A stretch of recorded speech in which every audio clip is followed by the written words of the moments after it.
Hello friends. So many of you are wondering how to talk to your kids about a traumatic event. First of all, you want to be honest to them. Kids are big old truth sniffers and they can tell when you're not telling the truth. So you want to be honest.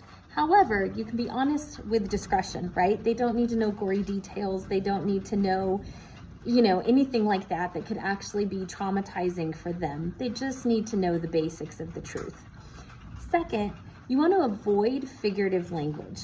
What does this mean? Saying things like, she lives on in our hearts. For a small child, that can be very confusing to them as they don't understand how a person could live inside their heart, right? So it's much better that we don't use figurative language and that we just use very concrete language, such as, you will always be able to remember her as long as you want. Let's draw a picture of her now.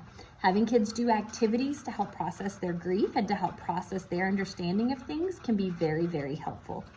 Can also be helpful for your kids to be able to give back. Maybe have your kids make cards for the kids that are in Kerrville. If you're not a part of that, or if you don't know anyone personally, have your kids start a donation drive collecting bottled water.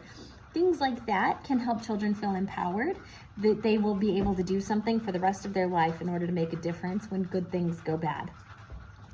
You want to try to keep the news to a bare minimum. That can be very overwhelming. I know all of us have probably been glued to our devices trying to figure out what's going on in the latest updates, and you just want to be very careful about how much of that you're exposing children to, because it can really become too much for them.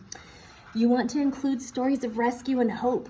They need to know that the world isn't all bad, and hearing these positive stories will be reassuring for them and for you to be able to share with them. You also want to be able to reassure them that they're safe. This is very important because a lot of kids then tend to wonder, what about me? So just to let them know that you have them, that they are safe, that your home is safe, those sorts of things can be very helpful and reassuring to children. If you or anyone you know needs help, or you want to consult about how to talk to your children, please give us a call at Innova. We want to be a support and a resource for you. God bless you guys, and we are holding you very close in prayer.